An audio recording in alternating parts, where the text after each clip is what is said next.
பிஸ்மில்லாஹிர்ரஹ்மானிர்ரஹீம்.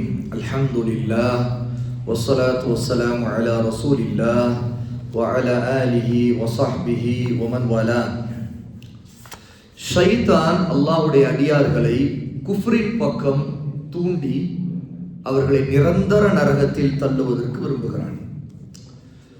59வது சூராவுடைய 16வது ஆயத்துல அல்லாஹ் சொல்லுகிறான், كَمَثَلِ الشَّيْطَانِ إِذْ قَالَ لِلْإِنسَانِ اكْفُرْ فَلَمَّا كَفَرَ قَالَ إِنِّي بَرِيءٌ مِّنْكَ إِنِّي أَخَافُ اللَّهَ رَبَّ الْعَالَمِينَ.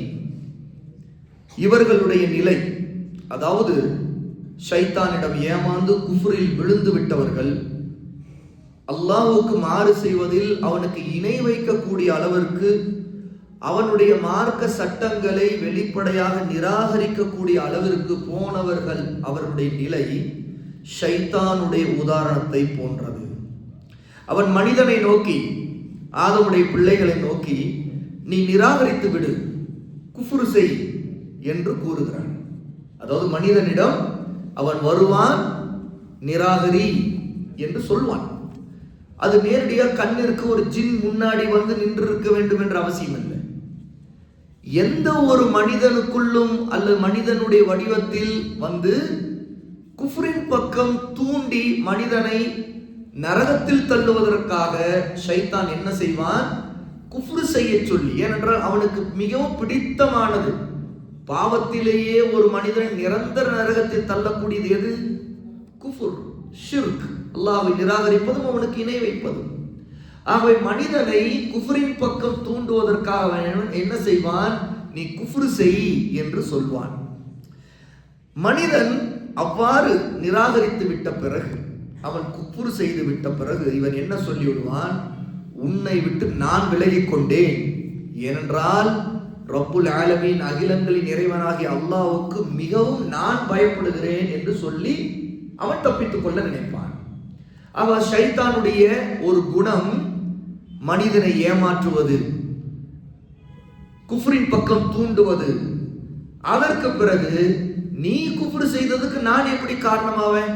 நான் சொன்ன நீ ஏன் நம்பின, நீ ஏன் செய்த, அவன் உனக்கு எனக்கு சம்மதம் இல்லை, நான் அல்லாஹ்வுக்கு பயப்படுகிறேன் என்று சொல்லிவிட்டு ஷைத்தான் அவன் விலகி கொண்டு விடுவான் என்று அல்லாஹ் சொல்லுகிறான். அவை நாம் ஷைத்தானுடைய விஷயத்தில் மிக எச்சரிக்கையாக இருக்க வேண்டும். அவனுக்கு மிக பிடித்தமானது எப்படியாவது நிரந்தர நரகத்தில் தள்ளுவதற்காக மனிதனை குஃப்ரின் பக்கம் தூண்டுவது. இப்படிப்பட்ட வகையில் பலவிதமான வழிகளை, தந்திரங்களை அவன் கடைபிடிக்கிறான்.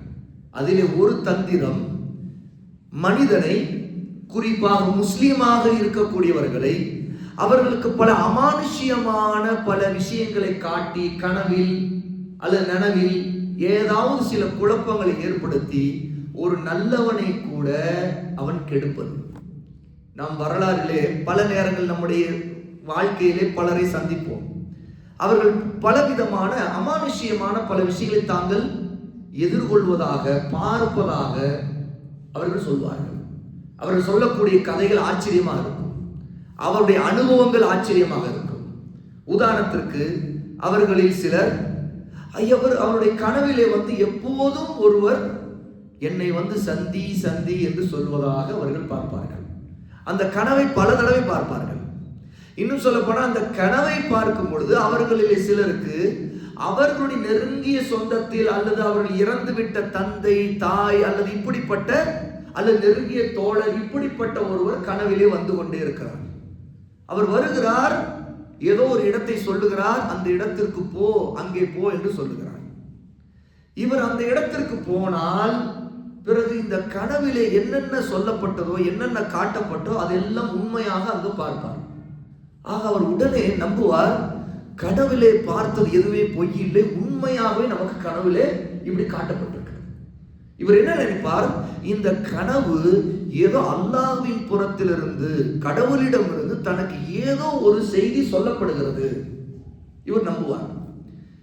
இந்த மாதிரி கனவு காணக்கூடிய ஒருத்தர், அவருக்கு அகீதா விஷயத்தில் தெளிவில்லாதவராக இருந்தால், அந்த கனவிலே வரக்கூடியவர், இந்த இடத்தில் ஒரு தர்கா இருக்கிறது, அந்த தர்காவுக்கு போ, அங்கே ஒரு வழி இருக்கிறார், அந்த வழியிடம் போ. அங்கே உன்னுடைய கஷ்டம் இதெல்லாம் இருக்கிறது, இதையெல்லாம் நீ அவரிடம் சொல்லு. உன்னுடைய இந்த கஷ்டங்கள் எல்லாம் நிச்சயமா தீர்ந்து விடும், உன்னுடைய கடன் பிரச்சனை தீர்ந்து விடும், உன்னுடைய இந்த நோய் போய்விடும் என்று அந்த கனவிலே சில விஷயங்களை எல்லாம் அவர் பார்க்கும்போது அவருக்கு இதற்கு முன்பு அந்த தர்கா ஒன்று அந்த ஊரிலே இருப்பது கூட தெரியாமல் இருக்கும். ஆனால் அப்படி ஒரு ஊர் இருக்கிறது, அங்கே ஒரு தர்கா இருக்கிறது, அந்த தர்காவில் இதெல்லாம் நடக்கும், நீ போ என்று இந்த கனவிலே பார்ப்பதை எல்லாம் அவர் ஏதோ என்ன திரும்ப திரும்ப திரும்ப இந்த கனவு வருகிறது, என்னதான் இருக்கிறது, உண்மையா இல்லை என்று போய் பார்ப்போம் என்று போவார். அப்படி பார்த்தால் உண்மையிலே இவருக்கு ஆச்சரியமா இருக்கும், தான் கனவிலே கண்டதெல்லாம் உண்மை. சில நேரத்தில் சிலருக்கு கனவிலே காட்டப்படுவது வெளிப்படையில கண்கூடாக நனவில் நடப்பதாக இருக்கும். அதாவது பகலிலே அது அப்படி நடக்கும். அவ இந்த கனவிலே ஒருவர் வந்து ஏதோ இவருக்கு உபதேசம் செய்வதை போன்று பார்க்க பார்க்க உடனே அந்த சம்பந்தப்பட்ட கனவில் வரக்கூடியவர் மீது இவருக்கு ஒரு பெரிய நம்பிக்கை வரும். இந்த நம்பிக்கையின் காரணமாக அந்த கனவில் சொல்லுகிற எல்லா காரியத்தையும் செய்ய ஆரம்பிப்பார். உதாரணத்துக்கு நீங்கள் செய்தித்தாள்களிலே பார்க்கலாம், முஸ்லிம் அல்லாதவர்களுடைய வாழ்க்கையில் பல நரபலி அவர்கள் கொடுப்பதை பார்க்க முடியும். அல்லது பலவிதமான ரொம்ப விசித்திரமான காரியங்களை அவர்கள் செய்வதை பார்க்க முடியும். ரொம்ப அசிங்கமான காரியங்களை அவர்கள் செய்வார்கள். பல நேரங்களில் அவர்கள் எந்த அளவிற்கு அதில் மோசமான நிலைக்கு போவார்கள் என்றால் பெற்ற குழந்தையை கூட அவர்கள் பலி கொடுப்பார்கள்.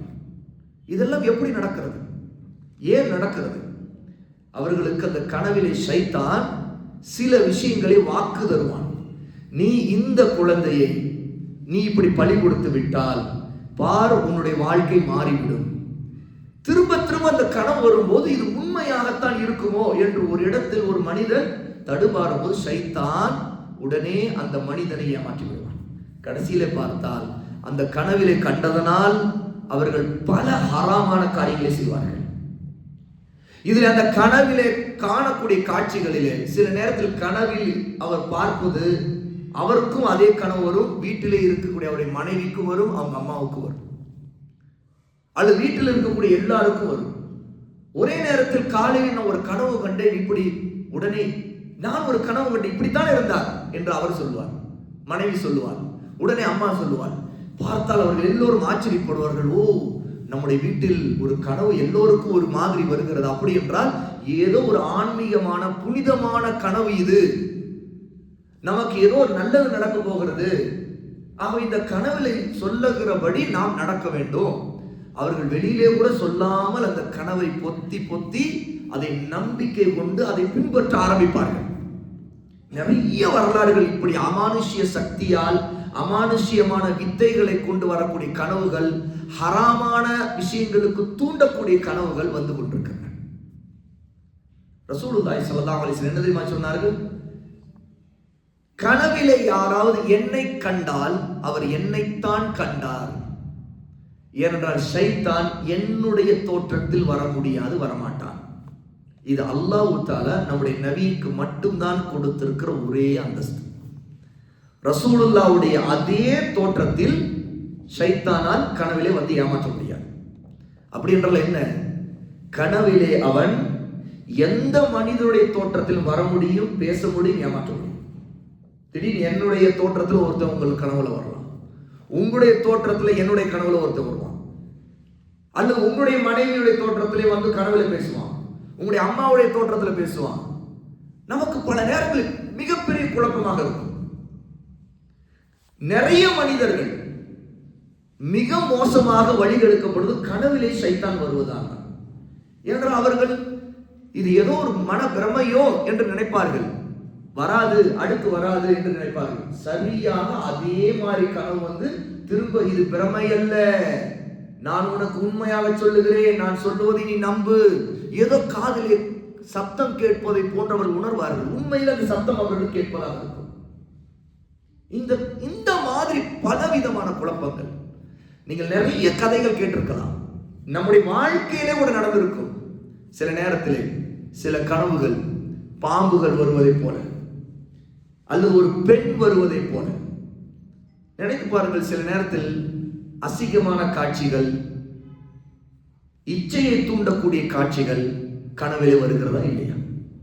அதிலும் நாம் ஏதோ ஒரு விதத்தில் நம்முடைய உள்ளத்தில் எங்கோ ஒரு மூலையில் யாரோ ஒரு பெண்ணை பற்றி ஒரு மனதில் ஒரு இடம் வந்து அந்த பெண்ணுடைய தோற்றம் பதிந்திருந்தா அந்த பெண்ணுடைய தோற்றத்திலே சைத்தான் வந்து பேசுவான், சைத்தான் நெருங்குவான். பல நேரத்தில் இந்த மாதிரி காரணங்களால் தகாத உறவை ஏற்படுத்துவான். என்ன செய்வான் சைத்தான்? ஒருவனுக்கு ஒரு பெண்ணின் மீது ஈர்ப்பு இருந்திருக்கும். சைத்தான் இரவிலே வந்து கனவுல அந்த பெண் பேசுவதை போலவே பேசுவான். இன்னொரு பக்கம் இந்த பெண்ணுக்கும் கொண்டு போய் ஒரு கனவிலே அவன் நிற்பான். அப்போது இந்த மனிதனை பற்றி அங்கேயும் அவன் ஒரு விளையாட்டு போடுவான். கடைசியில பார்த்தால் அந்த கனவின் காரணமாக 2 பேருமே ஒரு ஹராமான தொடர்புக்கு கனவிலே நான் கண்டேன் என்று அவர்கள் பேசிக்கொள்வார்கள். அவர்கள் ஆச்சரியப்படுவார்கள். இப்படி நடந்தது, ஆமாம் என்னுடைய நடந்தது. 2 பேரும் உண்மையைத்தான் பேசுவார்கள். அந்த உண்மையிலே அங்கே நடக்கிற மிகப்பெரிய பொய் யாருன்னா ஒரு பொய்யனான். அந்த பொய்யன் தான் சைத்தான், ஜின் இனத்தில் இருக்கக்கூடிய சைத்தான். ஏன்னா சைத்தானுக்கு நம்முடைய கனவிலே வருகிற அளவிற்கு அவனுக்கு ஆற்றலை எல்லாம் கொடுத்திருக்கு. தோற்றம் மாறுகிற ஆற்றல், கனவிலே வரக்கூடிய ஆற்றல், கண்ணிற்கு முன்னாடி சட்டென்று மறையக்கூடிய ஆற்றல், பலவிதம். எனவே ஜின்களுக்கு அல்லாஹ் கொடுத்தது ஆற்றல். சுலைமான் அலைஹிஸ்ஸலாத்து வஸலாம் வரலாறை பாருங்கள், எடுத்து குர்ஆனில் வாசியுங்கள். ஜின்களை கொண்டு அவர்கள் என்னென்ன வேலை வாங்கினார்கள் என்று பாருங்கள், ஆச்சரியமா இருக்கும். அங்கே சுலைமான் அலைஹிஸ்ஸலாத்து வஸலாம் ஜின்களை கட்டுப்படுத்தினார்கள். ஏனென்றால் அவர்களுக்கு ஜின்களை கட்டுப்படுத்தக்கூடிய ஆற்றலை அல்லாஹ் கொடுத்திருந்தான். அது சுலைமானுக்கு மட்டும் கொடுக்கப்பட்ட, இந்த பூமியிலே ஒரே ஒருத்தருக்கு கொடுக்கப்பட்ட பிரத்யேகமான ரொம்ப ஒரு தனி அந்தஸ்து. ஆனால் எந்த மனிதனும் ஜின்களை கட்டுப்படுத்த முடியாது. ஆனால் மனிதன் ஜின்களிடம் ஏமாற முடியும், ஏமாந்து விடுவான், ஷைத்தானிடம் ஏமாந்து விடுவான். ஜின்கள் கட்டுப்படுத்த முடியும். எப்படி? இந்த மாதிரியான வித்தைகள், ஏமாற்று, குழப்பங்கள். இதற்கான ஒரு மனிதனுக்கு ஷைத்தானுடைய சதிகளை பற்றி தெளிவு, அகீதா, கல்வியை பற்றி அறிவு இல்லை என்றால் ஏமாந்து விடுவான். அவ்வளவுதான். சில நேரத்தில் சில பெண்கள் சில மனிதர்களிடம் ஏமாறுவார்கள்.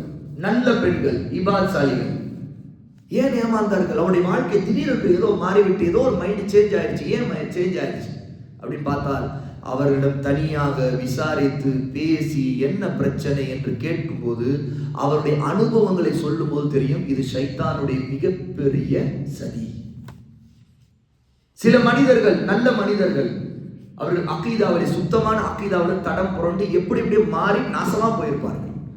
அதற்கு காரணம் என்னென்று விசாரித்து அவர்களை பின்தொடர்ந்து அவருடைய பிரச்சனைகளை ஆழமாக ஆராய்ச்சி செய்து பார்த்தா தெரியும், அவர்கள் கனவில் அவர்களுக்கு வந்த சில அமானுஷ்யமான அனுபவங்கள் காரணமாகத்தான் அவர்கள் ஏமாந்தார்கள், வழிவிட்டார்கள். இது ஷைத்தானுடைய ஒரு மிகப்பெரிய வழக்கம். நாம் நினைக்கிறோம் ஷைத்தான் எங்கேயோ வேலையை பார்த்துக்கிட்டு அவன் பறந்து போயிட்டு இருக்கிறான், நமக்கு அவனுக்கு சம்பந்தமே இல்லை அப்படின்னு. ஷைத்தான் மனிதனுடைய தோற்றம் எடுத்துக்கொண்டு நேரடியாக வருவது அவனுடைய வழக்கங்களில் உள்ளது. நாம் அவனை திரும்ப ட்ரேஸ் பண்ணலாம்னு நினைச்சா கிடைக்க மாட்டான். அபூ ஹுரைரா ரலியல்லாஹு அன்ஹு சம்பவம் கேள்விப்பட்டிருக்கிறீர்களா? இதே ரமலானுடைய மாதத்தில் நடந்த சம்பவம் தான். ஃபித்ரா, பேரிச்சம்பழங்கள் குவியல், ஈதுக்கு ஃபித்ராவுக்காக வந்த, ஜகாத்துக்காக வந்த குவியல் இருக்கிறது. ரசூலுல்லாஹ் மஸ்ஜித் நபவியோட ஒரு பகுதியில் அது குவிக்கப்பட்டிருக்கிறத பாதுகாப்பதற்கு இரவிலே அபூ ஹுரைராவுக்கு ஒரு பொறுப்பை கொடுத்து, இரவு முழுக்க நீதான் பாதுகாத்துக் கொள்ள வேண்டும், யாரும் திருடிவிட போகிறார்கள், இது ஜகாத் ஃபித்ரா கொடுக்க வேண்டியது என்று சொல்லி அனுப்புகிறார்கள். அபூ ஹுரைராவுடைய பொறுப்பு. இந்த வரலாறை கேள்விப்பட்டிருப்பீர்கள். அபூ ஹுரைரா இரவு முழுக்க விழித்துக் கொண்டு பார்த்து கொண்டிருக்கிறார், யாரும் திருடர்கள் வந்து விடக்கூடாது. ஒரு திருடன் வந்து திருடுகிறான், அபூ ஹுரைரா பிடித்து விடுகிறார்கள். அவன் கெஞ்சுகிறான். என்ன சொல்லுகிறான்? நான் ஒரு குடும்பஸ்தன், கடுமையான வறுமை, பஞ்சம், பசி, பட்டினி. ஆகவே என்னுடைய பிள்ளைகளை, என்னுடைய மனைவி, குழந்தைகளை எல்லாம் பாதுகாக்கிறதுக்காக, அவங்களுக்கு பசி போக்குவதற்காக நான் இந்த பேரிச்சம்பழ திருட வந்து விட்டேன். ஆகவே என்னை விட்டு விடுங்கள், இனிமேல் திரும்ப வரமாட்டேன். அபூ ஹுரைரா கருணைப்பட்டு, இனிமேல் நீ வந்து விடாது போ என்று அனுப்பி விடுகிறார்கள். ரசூலுல்லாஹ் காலையில ஃபஜ்ரிலே அபூ ஹுரைரா பார்த்த உடனே கேட்கிறார்கள், என்ன அபூ ஹுரைரா, திருடன் என்ன சொன்னான் என்று கேட்கிறார்கள். அபூ ஹுரைரா சொல்வதற்கு முன்பே ரசூலுல்லாஹ்வுக்கு வஹீ மூலமாக அறிவிக்கப்பட்டு விட்டது. யா ரசூலுல்லாஹ், திருடன் அவன் இப்படிலாம் சொன்னான், பரிதாபமாக இருந்தது, நான் விட்டு விட்டேன். ரசூல் என்ன சொல்லுகிறார்கள் தெரியுமா? அவன் திரும்ப இரவு வருவான் பா என்று சொல்லுகிறார்கள். அடுத்த நாள் இரவு திரும்பவும் இதே மாதிரி அபூ ஹுரைரா காத்து கொண்டிருக்கிறார்கள். அதே திருடன் தான் திரும்பவும் பேரிச்சம்பழத்தை கை வைத்து திருடுகிறான். அபூ ஹுரைரா போய் பிடித்து விடுகிறார்கள். நேற்று இரவு தானே நீ வந்த, என்ன கெஞ்சினாய், உன்னை விட்டேன் இல்லையா, நீ எதுக்கு திரும்ப திருட வந்திருக்கிறாய்? உடனே அதே மாதிரி கெஞ்சுகிறான். பசி பட்டினி, அபூ ஹுரைரா திரும்ப நான் வரமாட்டேன், இந்த ஒரு தடவை மன்னித்து விட்டு விடு. இல்லை இல்லை, உன்னை நான் கொண்டு போய் அல்லாஹ்வின் ரசூலுடன் நிறுத்த போகிறேன், உனக்கு தண்டனை வாங்கி தரேன். இல்லை இல்லை வேண்டாம், இந்த ஒரு தடவை என்னை விட்டு விடு. திரும்ப விட்டு விட்டார்கள். ஃபஜ்ரிலே ரசூலுல்லாஹ் கேட்க, அபூ ஹுரைரா வந்தான் தானே? ஆமா யா ரசூலுல்லாஹ். என்ன சொன்னான்? இந்த மாதிரி திரும்பவும் கெஞ்சினா, கஷ்டம் பசி பட்டினின்னு சொன்னான், எனக்கு பரிதாபமா இருந்துச்சு, நான் விட்டுட்டேன். அவன் பொய் சொல்லி இருக்கிறான். ரசூலுல்லாஹ் இதைத்தான் முன்னாடி நாளும் சொன்னாங்க, அவன் பொய் சொல்லி இருக்கிறான், திரும்ப வருவான் அப்படின்னா. மூன்றாவது நாளும் அவன் வருகிறான். அபூ ஹுரைரா பிடித்து விட்டார்கள். இரவு அபூ ஹுரைரா சொன்னார், இனி நான் உன்னை மன்னிக்கவே மாட்டேன்.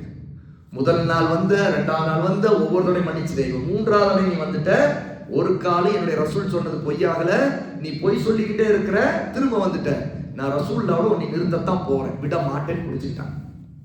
அவன் கெஞ்சினான், கெஞ்சிட்டு சொன்னான், அபூ ஹுரைரா இந்த ஒரு தடவை மட்டும் விட்டு விடு, நீ அப்படி என்னை விடுவாய் என்றால் நான் உனக்கு குர்ஆனில் இருந்து ஒரு மகத்தான ஆயத்தை உனக்கு சொல்லி கொடுப்பேன், அதை நீ இரவு படுக்க போகும்போது ஓதி விட்டு படுத்தா ஷைத்தான் உன் பக்கம் நெருக்கவே மாட்டான் அப்படிங்கிறான். அபூ ஹுரைராவுக்கு ஆசை வந்து விட்டது. அதாவது குர்ஆனிலிருந்து ஒரு ஆயத்தை, மகத்தான ஆயத்தை சொல்லி தரேங்கிறானே, அவனுக்கு அது தெரிஞ்சிருக்குது, அப்ப நமக்கு சொல்லி தரேங்கிறான், அதை ஓதினா ஷைத்தானே நெருக்க மாட்டானே. அப்படியா? அபூ ஹுரைரா யோசித்தார்கள். ஒரு பயனுள்ள கல்வியை ஒருத்தன் கத்துக்க போறோம், பரவாயில்லை, இந்த ஒரு தடவை திரும்ப இவனை மன்னிச்சுவோம், சரி, ஆனா திரும்ப வந்துடக்கூடாது, நான் வரவே மாட்டேன், நீ என்னை இப்ப விட்டுறியா, நான் உனக்கு சொல்லித்தரேன். சரி சொல்லு, நான் விட்டுறேன் அப்படின்னு உடனே அவன் சொல்லுறான், நீ இரவு படுக்க போகும்போது அல்லாஹு லா இலாஹ இல்லா ஹுவல் ஹய்யுல் கய்யூம், என்ன ஆயத்துல் குர்சி, அதை ஓதி விட்டு படு, ஷைத்தான் அந்த இரவு முழுக்க நீ நெருங்கவே முடியாது என்று சொல்லிவிட்டான். அபூ ஹுரைரா கேட்டு சந்தோஷமா, சரி போ போ போ அப்படின்னு சொல்லிட்டு அனுப்பிட்டாங்க. காலையில ரசூலுல்லாஹ் வந்தாங்க. வந்தோடனே அபூ ஹுரைரா வந்தான் தானே? ஆமா ரசூலுல்லாஹ். என்ன சொன்னா? இதைத்தான் சொல்றாங்க அபூ ஹுரைரா, அவன் ஒரு பொய்யன் தான், ஆனா இப்ப உண்மையைத்தான் உன்கிட்ட சொல்லி இருக்கிறான் அப்படிங்கிறாங்க ரசூலுல்லாஹ். சொல்லிவிட்டு ரசூலுல்லாஹ் அபூ ஹுரைரா கேட்டாங்க, அவன் யாரு தெரியுமா உனக்கு? அவன் திருட, யார சொல்லலாம்? அவன் தான் ஷைத்தான். அவன் வந்து திருடன் சொல்றதா, திருடுங்கிறது ரசூலுல்லாஹ்வுக்கு நல்லா தெரியும், அபூ ஹுரைராவுக்கு தெரியத்தானே செய்யும். அவன் யார் தெரியுமா என்று திரும்ப திரும்ப ரசூலுல்லாஹ் கேட்ட பிறகு அபூ ஹுரைரா சாதாரண மனிதன் என்று நினைத்தார்கள். ஆனா ரசூலுல்லாஹ் சொன்னார்கள், அவன் தான் ஷைத்தான், அதாவது ஜின் இனத்தை சேர்ந்த ஒரு ஷைத்தான், மனித வடிவத்தில் அங்கே உன்னிடம் 3 இரவுகளும் அவன் தான் வந்தான். அவன் ஒரு பொய்யன், கதூப், ஆனால் சதகக், இப்போ உன்னிடம் உண்மையை சொல்லிவிட்டான் என்று சொன்னார்கள். ஷைத்தான் மனித வடிவத்தில் வருவது மாறுவது இது ரசூலுல்லாஹ்வுடைய காலத்தில் மட்டும் தான் நடக்கும்னு நினைச்சிடக்கூடாது. அதுக்கு எந்த ஆதாரமும் இல்லை. யாராவது இது ரசூலுல்லாஹ்வுடைய காலத்தில் மட்டும் நடக்குங்க அப்படின்னு நினைக்க கூடாது. எல்லா காலத்திலும் ஷைத்தான், அது நம்ம கண்டுபிடிக்கிறது கஷ்டம். அந்த இடத்துல ரசூலுல்லாஹி ஸல்லல்லாஹு அலைஹி வஸல்லம் சொன்னாங்க, அவன் ஷைத்தான். அபூ ஹுரைரா 3 நாளும் பிடிச்சு கூட கண்டுபிடிக்க முடியல, சாதாரண மனிதன் தான் நினைச்சுக்கிட்டாங்க. பல நேரத்தில் நம்மிட வரக்கூடிய ஷைத்தான் மனிதன் தான் நினைப்போம். ஏன்னா மனித வடிவத்துல தான் வருவான், நமக்கு தெரிஞ்ச தோற்றத்திலே கூட வருவான், நமக்கு அந்த மனிதன் கூட கான்டாக்ட் இருந்திருக்காது, நாம நினைச்சுக்கோ அந்த மனிதன் தானே, ஆனா வேறு ஒரு நமக்கு தெரிந்த தோற்றத்திலே வந்து நம்மளை ஏமாற்றிட்டு போவான், பல குழப்பங்களை போட்டுட்டு போவான்.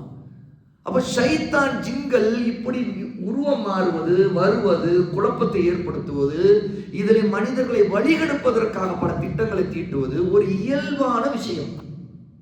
அவைதான் இப்னு மஸ்ஊத் ரலியல்லாஹு அன்ஹு அவர்களுடைய ஒரு சொல், ஒரு வார்த்தை. சஹீஹ் முஸ்லிமுடைய முகத்திமா முன்னுரையிலே இந்த செய்தி இருக்கிறது. சஹீஹ் முஸ்லிம் புத்தகம் இருக்கிறதா இல்லையா, ஹதீஸ் தொகுப்பு, அதனுடைய ஆரம்பத்தில் இமாம் முஸ்லிம் முன்னுரை எழுதியிருக்கார், இன்ட்ரோடக்ஷன், முகத்திமா. அதிலே ஒரு செய்தியை இப்னு மஸ்ஊத் சொல்லுவதாக இமாம் முஸ்லிம் எழுதுகிறார்கள். மனிதர்கள் சில நேரத்தில் ஒரு விஷயத்தை பற்றி, ஒரு வதந்தியை பற்றி பேசிக்கொள்வார்கள். பேசிக்கொள்ளும் போது ஒருத்தர் கேட்பார், இந்த வதந்தியை பற்றி யார் உங்களுக்கு சொன்னது? அவர் சொன்னாருங்க, சரி, அவர் யார் என்று சம்பந்தப்பட்டவங்களை தேடி, அவர் யார் உங்களுக்கு சொன்னது? எனக்கு அவர் சொன்னாருங்க. உங்களுக்கு யாருக்கு சொன்னது? எனக்கு அவர் சொன்னாருங்க. இப்படி ஒவ்வொருத்தரும் அவர் சொன்னார் அவர் சொன்னார்னு சொல்லுவாங்க. கடைசியில் யார் உண்மையிலே சொன்னாலும் அவர்கள் யார் என்றே தெரியாது, கண்டுபிடிக்க முடியாது. இதை சொல்லிவிட்டு இப்னு மஸ்ஊத் ரலியல்லாஹு அன்ஹு சொல்லுகிறார்கள், அவர்கள்தான் யார் இப்படி மனிதர் மத்தியில் வதந்தியை பரப்புற அவர்கள் யார் தெரியுமா? மனித வடிவத்தில் வரக்கூடிய ஜின் இன ஷைத்தான்கள். அவர்கள் மனிதர்களுக்கு மத்தியில் குழப்பங்களை போடுவதற்கு, அவர்களை வழிகெடுப்பதற்கு, அவர்கள் மோதிக்கொள்வதற்கு, ஒருத்தர் சண்டையிட்டுக் கொள்வதற்கு, ஒருத்தருக்கு ஒருத்தர் வெறுப்பை வளர்த்துக் கொள்வதற்கு ஷைத்தான் மனித வடிவத்தில் என்ன செய்வானா, இப்படி குழப்பத்தை, வதந்திகளை, பொய்களை பரப்பி விட்டு மறைந்து விடுவான் அப்படிங்கிறார் இப்னு மஸ்ஊத். சஹாபாக்கள் சொல்றார். அவர்களுடைய அகீதா, நம்முடைய சலஃப் சஹாபாக்கள் எப்படி ஜின்களை பற்றி, ஷைத்தானை பற்றி விளங்கி இருந்தார்கள், புரிந்திருந்தார்கள் என்பதிலிருந்து நாம் அதை சரியாக விளங்கி நம்பிக்கை கொள்ள வேண்டும். ஆக ஷைத்தான்கள் இப்படிப்பட்ட குழப்பங்களை ஏற்படுத்துவார்கள் என்பதையெல்லாம் நாம் தெரிந்து கொள்ள வேண்டும். இந்த மாதிரி நேரங்களிலே நாம் அல்லாஹ்வின் பக்கம் திரும்ப வேண்டும். சரியான குர்ஆன் சொன்ன ஆதாரத்தின் பக்கம் திரும்ப வேண்டும். பல நேரங்களில் நாம் அல்லாஹ்விடம் பாதுகாப்பை தேட வேண்டும். அப்படிப்பட்ட அல்லாஹ்வுடைய பாதுகாப்பு நமக்கு இருக்கும். ஷைத்தானுடைய சதிகள் முறியடிக்கப்படும். அல்லாஹ்வுக்கு நாம் அஞ்சவும் வேண்டும். ஏனென்றால் நமக்கு இல்மை வளர்த்து கொண்டால் ஷைத்தான்களை அடையாளம் காணலாம். இது ஷைத்தானுடைய ஒரு குழப்பம், அவனுடைய ஒரு சதி, அவன் தான் இந்த ஃபித்னாவை வளர்த்து விட்டிருக்கிறான், அவன் நீங்க அல்லாஹ்வோட பாதுகாப்பு தேடுங்கள் என்று நம்முடைய உள்ளத்திலே அந்த இல்மு நமக்கு தூண்டும்.